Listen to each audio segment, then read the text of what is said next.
Hai semua, selamat datang di channel Baca Saham. Pada video ini, kita akan membahas satu topik dengan judul Hasil nabung 5 saham pilihan sejak tahun 2020.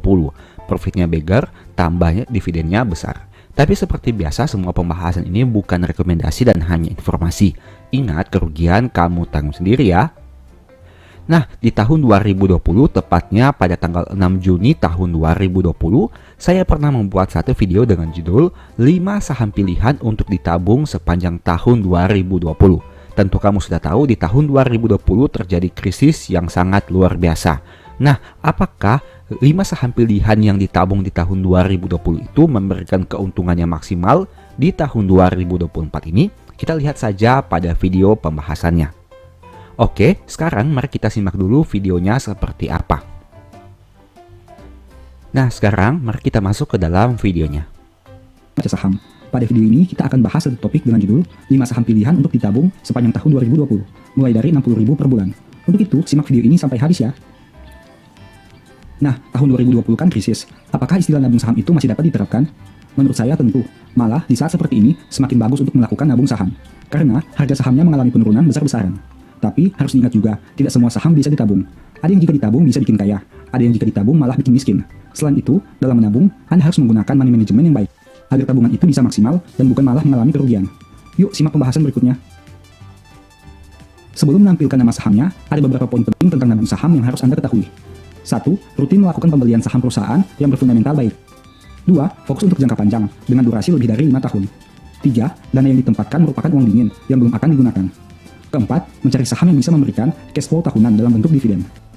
Nah, jadi ini merupakan 4 konsep nabung saham yang sebaiknya dipertimbangkan, yaitu cari saham yang fundamentalnya baik, dengan durasi lebih dari 5 tahun, menggunakan uang dingin, dan memperoleh dividen setiap tahunnya. Kita lanjut ke dalam pembahasannya.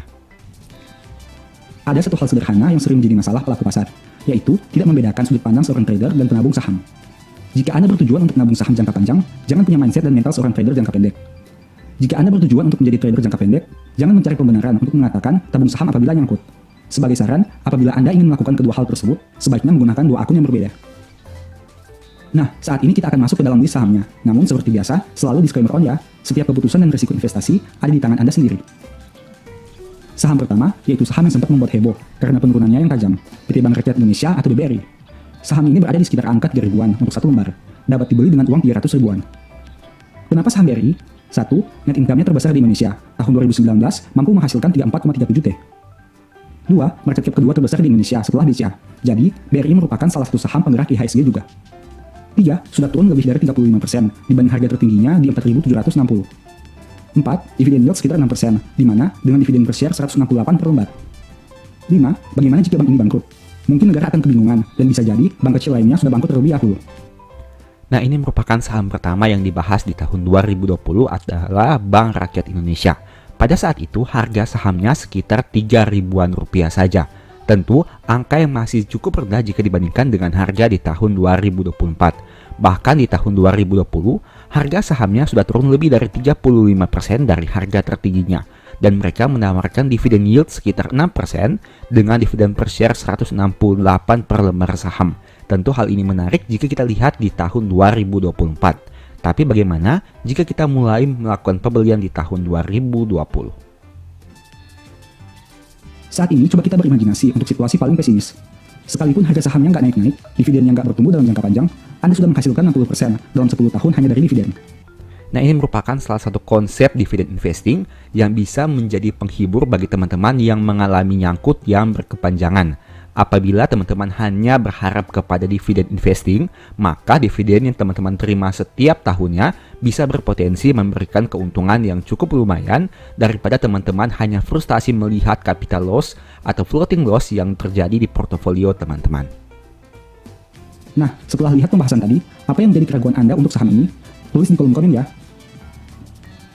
Saham kedua yaitu saham kecil yang cukup terkenal 2 tahun terakhir, PT Bank Jawa Timur atau BJTM. Saham ini berada di kisaran angka 500 untuk satu lembar. Dapat dibeli dengan uang 50.000 saja. Kenapa saham BJTM?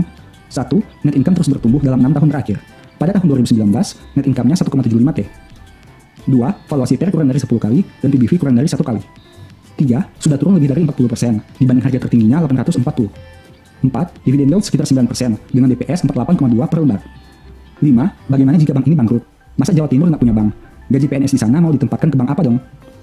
Nah, saham kedua adalah BJTM dengan harga pada saat itu adalah sekitar 500-an rupiah per lembar saham. Menariknya di tahun 2020, dividen yield BJTM mencapai 9% dengan dividen per share 48,2 per lembar saham. Menarik bukan? Saat ini coba kita berimajinasi untuk situasi paling pesimis. Sekalipun harga sahamnya nggak naik-naik, dividennya nggak bertumbuh dalam jangka panjang, Anda sudah menghasilkan 90% dalam 10 tahun hanya dari dividen. Itu berarti Anda sudah balik modal dalam waktu 10 tahun. Nah, setelah lihat pembahasan tadi, apa yang menjadi keraguan Anda di saham ini? Tulis di kolom komen ya. Saham ketiga yaitu saham telekomunikasi, PT Telkom Indonesia atau TLKM. Saham ini berada di sekitar angka 3.200 untuk satu lembar. Dapat dibeli dengan uang 320.000. Kenapa saham TLKM? 1. Net income-nya selalu di atas 10T dalam 11 tahun terakhir. 2. Top 10 market cap terbesar.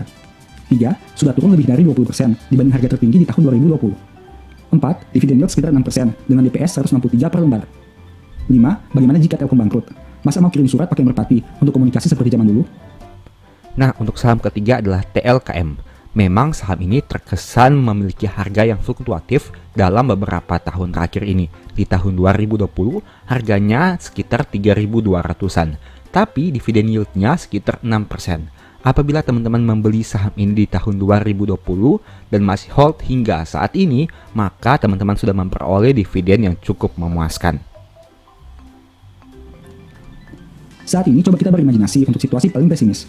Sekalipun harga sahamnya nggak naik-naik, dividennya nggak bertumbuh dalam jangka panjang, Anda sudah menghasilkan 60% dalam 10 tahun hanya dari dividen. Nah, setelah lihat pembahasan tadi, apa yang menjadi keraguan Anda di saham ini? Tulis di kolom komen ya. Saham keempat yaitu saham Consumer Goods, PT Indofood CBP Sukses Makmur atau ICBP. Saham ini berada di sekitar angka 8.500 untuk satu lembar saham. Dapat dibeli dengan uang 850.000. Kenapa saham ICBP? 1. Net income-nya selalu naik sejak tahun 2010. 2. Market leader di industri mie instan. 3. Sudah turun lebih dari 25% dibanding harga tertinggi di tahun 2020. 4. Dividen yield sekitar 2% dengan DPS 137 per lembar. 5. Bagaimana jika ICBP bangkrut? Anak kos mau makan apa nanti? Saham keempat adalah ICBP, di mana di tahun 2020 harga sahamnya hanya sekitar 8.500-an rupiah saja dan sudah turun 25% dibandingkan harga tertingginya. Ini merupakan analisa yang dibuat di tahun 2020 yang mungkin bisa menjadi pertimbangan teman-teman untuk melakukan analisa ke depannya.